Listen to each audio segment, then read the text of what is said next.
J'ai testé le tout nouveau modèle d'OpenAI ChatGPT-o1 depuis plus de 2 semaines et honnêtement, il est capable de faire des choses hyper impressionnantes. Dans cette vidéo, je vais te partager 7 cas d'usage incroyables, hyper faciles à mettre en place. On va voir comment créer des applications, générer des visualisations, des graphiques, des quiz, faire de la planification à partir de données avancées, créer des simulations de marchés financiers. Bref, tu vas enfin prendre conscience de tout le potentiel de ce modèle et à la fin de cette vidéo, tu seras capable de refaire tous ces exemples et bien d'autres chez toi, tout seul, en quelques secondes. Alors si t'es prêt, on démarre tout de suite avec le premier cas d'usage. Donc comme tu le vois en haut à droite, et d'ailleurs si tu le vois juste ici au niveau des suggestions de démarrage de conversation, on est bien sur le modèle O1 Preview et c'est le modèle qu'on va utiliser pour cette vidéo et on va démarrer tout de suite avec un premier prompt. Le voici, donc là ici l'idée ça va être de créer une visualisation interactive qui nous montre l'évolution d'une épidémie de grippe en temps réel.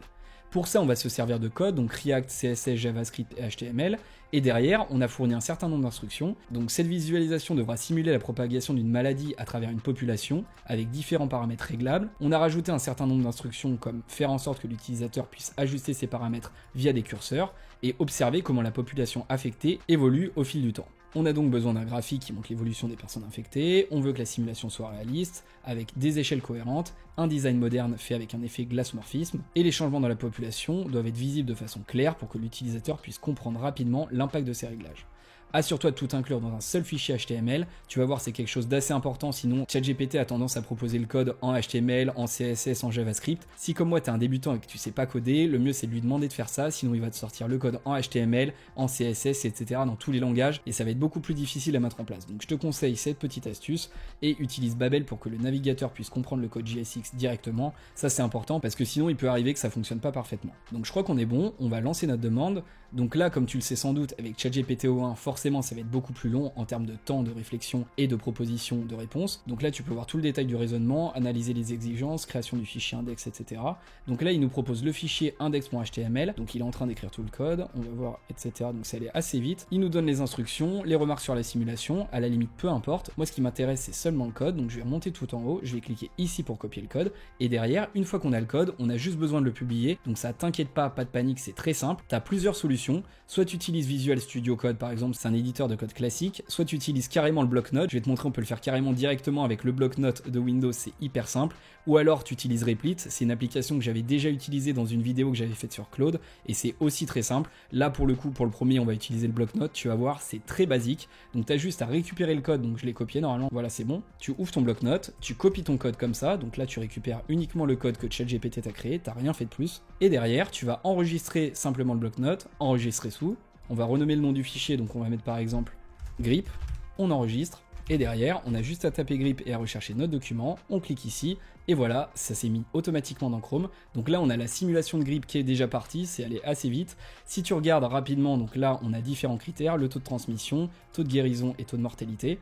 On voit que les courbes sont en train de progresser en fonction du temps. On peut jouer forcément sur les curseurs, donc par exemple taux de transmission je le mets à 29, 30%, taux de guérison un peu plus faible, taux de mortalité un peu plus élevé, par exemple 2%, et là automatiquement tu as les évolutions de ta courbe. Donc là le design je trouve qu'il est hyper propre, on a directement en bas le détail sur le nombre de personnes infectées, guéries, sur les décès, tu te rends compte que c'est quand même hyper facile, j'ai juste fait un prompt en quelques secondes, et derrière il m'a sorti le code, je copie, je colle dans un bloc-notes, automatiquement derrière ça va apparaître dans Google Chrome, et voilà, on a directement notre graphique de simulation avec les différents critères comme ceci, c'est hyper simple. À présent, deuxième cas d'usage, on va encore utiliser du code mais pour aller un peu plus loin. Donc pour ça, on va ouvrir un nouveau chat comme ceci et on va lui dire créer un tableau de bord interactif, immersif et intuitif en utilisant donc toujours le même code, HTML, JavaScript et CSS, basé sur les informations fournies. Donc on va voir quel type d'informations on va lui fournir juste après. Ici on est dans le cadre d'un prompt modulable, donc en fait on a un prompt générique qu'on va pouvoir réutiliser en fonction de nos besoins. C'est un prompt que tu vas pouvoir retrouver dans la description, et tu vas pouvoir, en fonction de tes cas d'usage, modifier quelques paramètres pour avoir des résultats hyper satisfaisants. Donc si on regarde la suite du prompt, voici les éléments intégrés pour rendre l'interface unique et dynamique. Donc on a besoin d'onglets flexibles et adaptatifs, qui permettent de filtrer, organiser facilement les informations en fonction des préférences de l'utilisateur, par exemple un tri par catégorie, etc.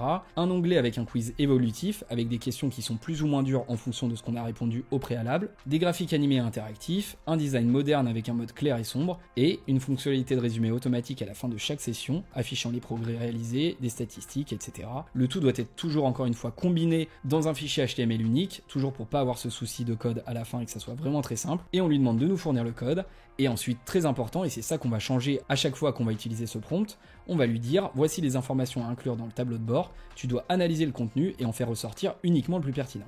Donc là, on a le prompt basique, modulable, et derrière, on va ajouter les informations en fonction de notre cas d'usage. Ici, j'aimerais créer un tableau interactif pour progresser en SEO. Donc le SEO, c'est toutes les techniques qui nous permettent de mieux nous positionner lors d'une recherche Google. Pour ça, je suis pas compétent, donc du coup, je vais récupérer du contenu assez complet, je vais le donner à ChatGPT. En l'occurrence, sur cette version O1 Preview, il a toujours pas la capacité d'analyser des PDF, mais c'est pas un souci, on va copier-coller le contenu, on lui donne et on va voir ce qu'il nous propose. Donc pour ça, on va récupérer les informations qui sont disponibles sur ce guide. Là, on a quand même pas mal de contenu. Si je regarde ici, ouais, on a pas mal de choses. On va remonter tout en haut. On va pas s'embêter, on va carrément copier-coller le contenu. Donc voilà, on récupère tout ça, on va aller jusqu'en bas. Voilà, parfait. On va s'arrêter juste ici. On veut prendre les ressources également. Non, c'est pas la peine. On va juste cliquer ici, on va cliquer sur copier. On va retourner dans ChatGPT et en dessous de notre prompt, on va coller comme ça. On a toutes les informations qui sont apparues juste ici. Donc là, tu te rends compte que ça fait quand même un paquet d'infos. Mais pas de souci, il va nous analyser tout ça. On lance la demande. Et là, si on regarde juste en bas, donc on va aller juste en bas ici, tu as tout l'enchaînement des pensées, tu te rends compte qu'il passe par plein d'étapes pour pouvoir raisonner et te proposer la meilleure réponse. Donc du coup, si on regarde rapidement, développer le dashboard, effectivement, créer les questions interactives. Donc là, on va le laisser travailler pendant quelques secondes encore. Et voilà, il est en train de nous proposer le code, il est en train d'écrire toutes les questions du quiz également, etc. Je crois qu'il a terminé. Normalement, si on remonte tout en haut, on va avoir le détail de son raisonnement. Ok, donc ça a duré 63 secondes au total. Parfait. On va récupérer le code, on clique ici pour copier. Et derrière, on va publier ce code. Bon, la première fois, on l'a fait avec le bloc-notes. Là, on va le faire avec Replit. C'est très simple. Tu as juste besoin de créer un compte. C'est totalement gratuit. Pour ça, du coup, on va sur le site de Replit. On a directement notre projet qui a été créé. Donc ça, c'est en un clic. Tu as juste à faire nouveau projet. Derrière, on va coller le code juste ici. Hop là, CTRL V. C'est parfait. Et si on clique sur Run, normalement, on va cliquer ici sur la petite flèche. Voilà, en quelques secondes, donc là, je vais te le mettre au milieu, comme ça, tu vas mieux te rendre compte. On a notre tableau interactif avec les différents onglets, donc Introduction SEO. Là, c'est un petit détail, mais on aurait pu lui demander de nous faire le contenu en français. Même si on lui donne du contenu en anglais, on peut lui demander de nous faire le tableau en français. Donc ça, on aurait pu le faire éventuellement. Si on regarde ce qu'il nous a proposé, donc on a l'introduction ici avec un petit texte d'intro. On regarde donc comment fonctionne le SEO, ok. SEO stratégie, ok. Les bonnes pratiques. Derrière, on a notre onglet avec le quiz. Donc, que signifie SEO? On va lui répondre. Donc, Search Engine Optimization. Ok. Quel est l'objectif principal du SEO? Ça doit être améliorer le trafic. Ça doit être ça. Bon, donner un nom de la stratégie, peu importe. Vrai ou faux, on va répondre rapidement, etc. On fournit les réponses. On a seulement une bonne réponse. Ok, super. Et donc, du coup, si on continue, les graphes. Donc là, on a nos fameux graphes interactifs. Et si on passe la souris dessus, effectivement, on a le détail Technical SEO, Content, Link, Local SEO. À chaque fois, on a des quantités. Donc ça doit être basé sur les informations qu'on lui a fournies à partir du guide qu'on a copié-collé. Et dernière étape, le summary, donc le résumé. Ok, donc résumé de la session. On a complété la session donc parce qu'on est passé par tous les onglets. Notre quiz, on a eu 1 sur 5. C'est gentil de nous le rappeler. Et suggestions, revoir les basiques du SEO dans l'introduction et comment fonctionne le SEO. Bah ouais, normal, on a fait ça rapidement, donc le score était pas terrible. Mais globalement, voilà, tu te rends compte qu'en quelques clics, encore une fois, tu peux créer une application très rapidement. Là, en l'occurrence, c'est plutôt un tableau. Mais surtout, tu peux rajouter du contenu. Là, on l'a fait très rapidement. On a seulement 1 ou 2 lignes par catégorie. Mais tu peux lui demander d'étoffer ça et de faire quelque chose de beaucoup plus complet. Allez, troisième cas d'usage maintenant, c'est pas une application, mais on va quand même lui demander de travailler sur du contenu, et cette fois-ci, on va lui demander de nous aider à créer des plans. Donc ça peut être des plans dans le cadre de ton travail, pour planifier telle ou telle tâche, mettre en place une stratégie particulière, ou alors, et c'est l'exemple qu'on va prendre, créer un plan de préparation pour courir un marathon. Donc on va retourner dans ChatGPT, juste ici, encore une fois, nouvelle fenêtre, ici, nouvelle discussion, et on va lui dire, je veux créer un programme d'entraînement en 1 an pour courir un marathon en moins de 4 heures, destiné aux débutants complets, donc niveau 0. Aide-moi à définir le programme de préparation avec un test physique spécifique et adapté, tous les 2 mois, basé sur le travail des 2 derniers mois en question. Donc on va faire un plan sur 1 an, à chaque fois on va lui demander de faire des checkpoints, des étapes, des points de passage, pour voir si on a plus ou moins le niveau et voir si on est bien pour notre objectif. Prévois également un tableau de suivi avec les temps de passage nécessaires sur chacun de ces exercices, pour voir effectivement si je suis en avance ou en retard sur le plan. Voici le document de référence sur lequel je souhaite baser cet entraînement. Donc comme tout à l'heure, comme pour l'exemple du SEO, on va lui donner du contenu, il va se baser sur des études très poussées, avec du contenu avancé, des informations qui ont déjà fait leurs preuves, on lui donne tout ça, il analyse tout ça pour nous, pas besoin de rentrer dans le détail, et derrière il va nous proposer un plan optimisé. Donc pour ça on va récupérer une étude qui parle de l'influence des paramètres de l'entraînement et de la gestion de course sur les performances et l'incidence des blessures lors d'un marathon. C'est quelque chose d'intéressant et j'ai envie que ChatGPT analyse ça et l'intègre dans mon plan pour évidemment progresser tout en évitant de me blesser. Donc du coup on va encore une fois copier-coller tout ça, on va aller tout en bas, voilà, donc là on a pas mal de pages, non c'est assez court au final donc c'est parfait, ça va être assez détaillé mais ça sera pas forcément trop dense pour lui. Voilà, donc on s'arrête ici, on va copier ça, CTRL-C, on retourne dans ChatGPT et on va rajouter, encore une fois comme tout à l'heure, juste en bas du prompt, l'ensemble du contenu. Donc encore une fois, c'est pas forcément digeste, mais ChatGPT, ça lui fait pas peur, il va analyser tout ça. On lance notre demande, voilà, il essaye de vraiment comprendre les différents enjeux, les tenants et aboutissants de ce qu'on lui a demandé. Et du coup, il nous propose le plan avec une introduction, donc structure du programme sur 12 mois, on a plusieurs phases, 1, 2, 3 jusqu'à 7. Donc là, il y a un petit souci sur les semaines, il pense semaine 1 à 8, peut-être qu'il pense jour 1 à 8, peut-être pour les 2 premières semaines. On va voir juste en bas, mais je pense que ça va quand même fonctionner. Donc phase 1, initiation et construction de l'endurance, avec la semaine type du lundi au dimanche. Donc l'objectif, c'est d'habituer le corps à l'effort. Effectivement, on a dit qu'on était totalement débutant, donc forcément, il veut nous faire une première base de renforcement, donc développer l'endurance fondamentale. Ok, pour la première semaine, on va faire entre 10 et 15 km. Phase 2, semaine type du lundi au dimanche, encore une fois, on monte un petit peu le volume. Phase 3, etc., ça progresse en volume, on commence à rajouter du fractionné. Phase 5, on travaille sur l'allure qu'on va devoir avoir pour le marathon, ok. Total hebdomadaire 45-50 km, ça commence à devenir sérieux.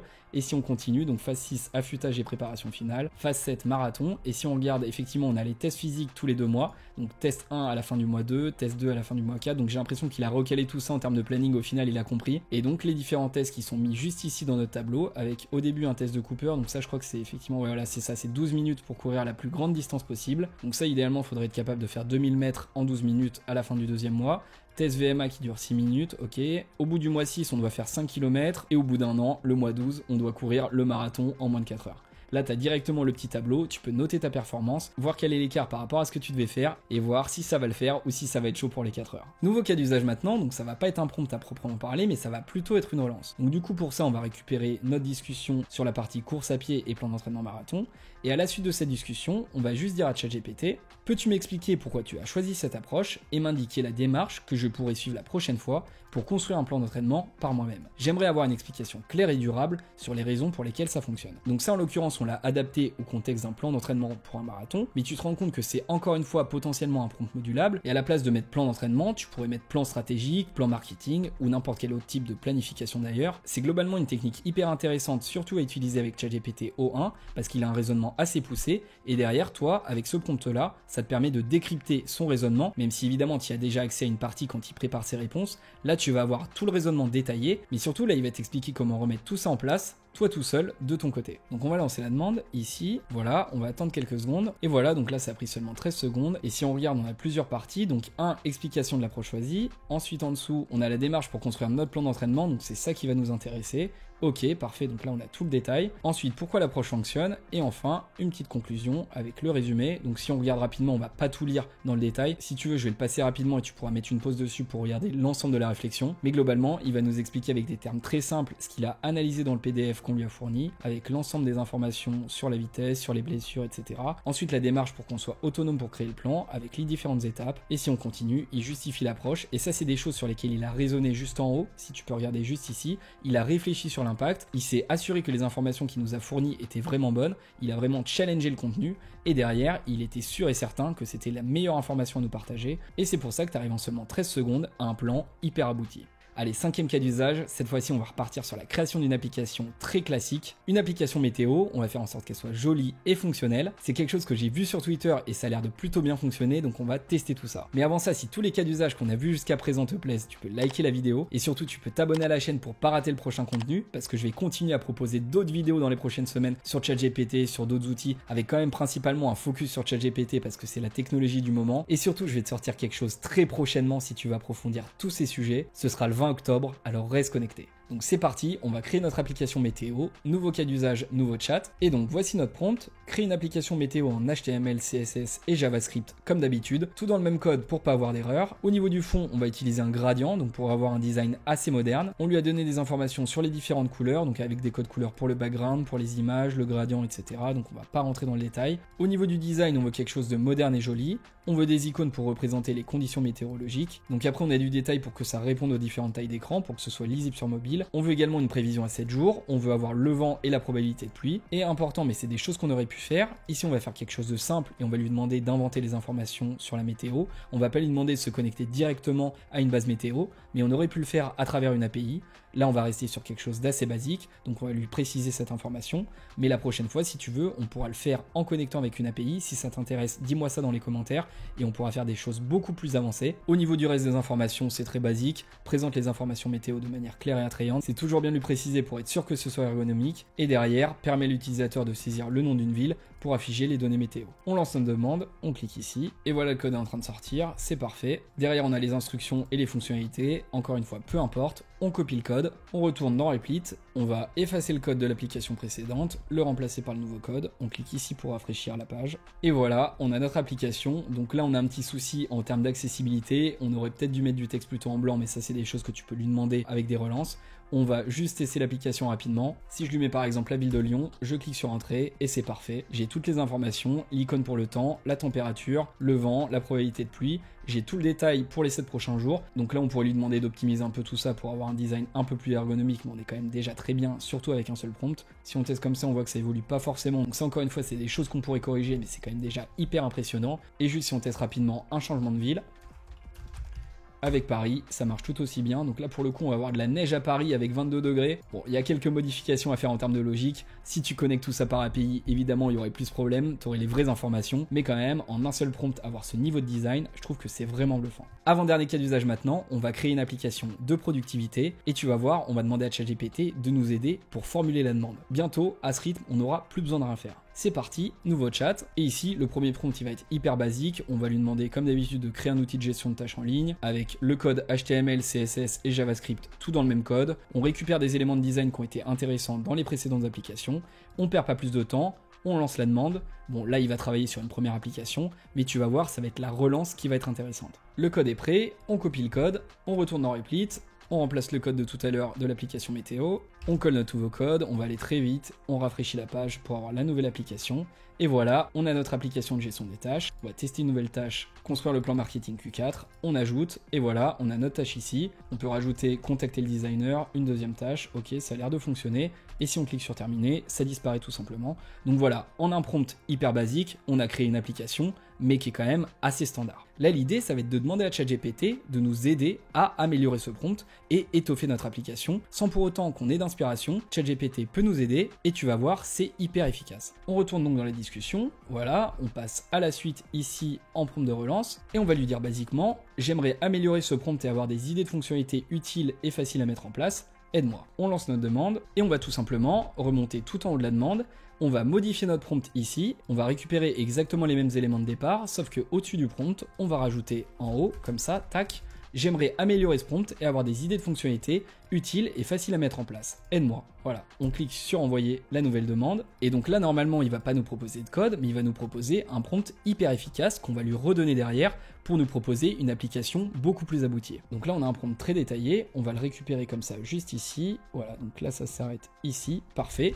On copie le prompt, on va rouvrir une nouvelle fenêtre, on colle le prompt dans cette nouvelle fenêtre. Donc là, on a exactement la même demande sur la création d'une application web pour gérer des tâches. On lance notre demande, et donc là, normalement, il va nous reproposer du code, mais beaucoup plus avancé. Ah, tu vois, on n'a pas précisé, du coup, il est en train de nous faire le CSS d'un côté, l'HTML de l'autre. On va lui demander de faire cette modification, du coup.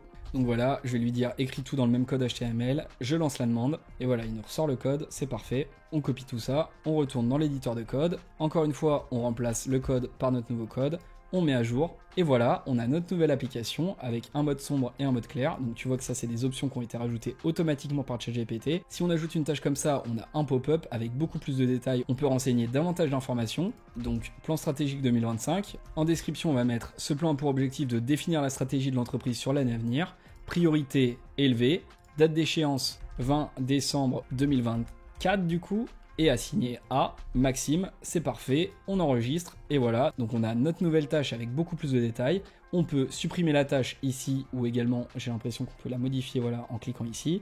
On peut faire une modification, réenregistrer. On a toute l'historique, donc on a l'historique de la tâche ajoutée, tâche modifiée, etc. Tu peux trier par statut, en attente, moyenne, élevée.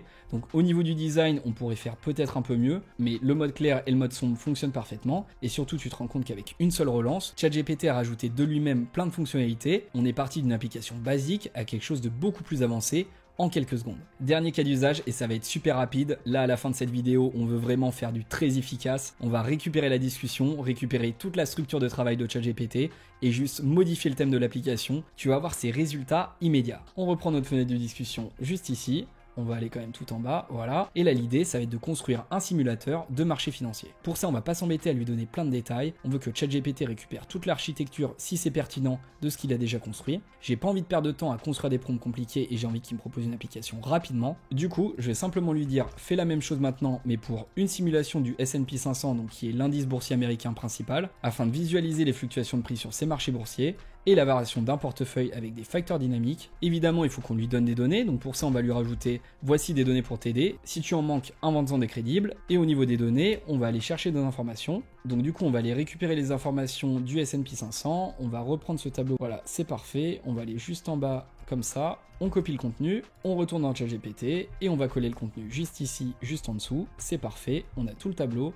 On lance la demande, et là tu vois il a mis seulement 4 secondes parce qu'il a récupéré toutes les informations, et c'est parfait, on copie le code, dernière fois dans Replit, on remplace ça avec un CTRL A et un CTRL V, voilà, le code est là, et on met à jour, et c'est parfait, on a notre simulation, donc avec les fluctuations du S&P 500, il a récupéré la plage de date. Si on jette un œil au graphique juste ici, on a un graphique dynamique avec les informations date par date, et en dessous, on a la simulation du portefeuille avec un investissement initial, donc 10 000 euros, on peut par exemple modifier les paramètres, si on clique ici, on va rajouter 30 000 euros, on simule le portefeuille ici, juste en dessous, c'est hyper impressionnant, on va décider de rajouter par exemple, allez, 2000 euros par an. Année de début, on va dire qu'on a démarré, allez, en 2010. On peut cliquer ici d'ailleurs pour augmenter le chiffre. C'est parfait, 2010. Année de fin, 2024. On simule le portefeuille. Si tu cliques sur simuler le portefeuille, ça n'a pas l'air de fonctionner. J'ai l'impression qu'une fois que tu as simulé, tu peux pas le refaire. Donc on va recharger l'application. Voilà, j'ai remis les mêmes chiffres. On simule. Et voilà, la valeur de notre portefeuille. Tu vois que c'est quand même très pratique. Bon, là pour le coup, pareil, on pourrait faire des modifications. Peut-être changer les échelles parce que là, je pense qu'il y a un problème sur les premières années. C'est trop bas pour que ça puisse être représentatif. Mais encore une fois, là pour le coup, on a mis très peu de temps. Le prompt, si tu le reprends, il était basique. On va le retrouver ici. Si tu remontes juste en haut, voilà, ici, il y avait quelques lignes, les informations sur lesquelles il devait se baser, avec un simple copier-coller. Et derrière, on a une application fonctionnelle. Et surtout, pour toutes les applications qu'on a créées à travers cette vidéo, certes, il y avait quelques petits soucis et quelques petites modifications apportées en termes d'ergonomie ou de micro-optimisation pour les utilisateurs, mais globalement, zéro bug. À aucun moment, quand on a publié le code, que ce soit dans le bloc-notes ou sur Replit, on n'a jamais eu un message d'erreur. Je pense que maintenant, tu es convaincu que ChatGPT est réellement de retour avec sa version 1. Claude avait fait fort il y a quelques mois avec sa version 3.5 Sonnet. D'ailleurs, j'ai fait une vidéo qui est quasiment la même que celle-ci à ce sujet. Tu peux la retrouver juste ici. Mais maintenant, ChatGPT est aussi très sérieux, donc dis-moi dans les commentaires quel est ton favori parce que c'est pas facile de trancher.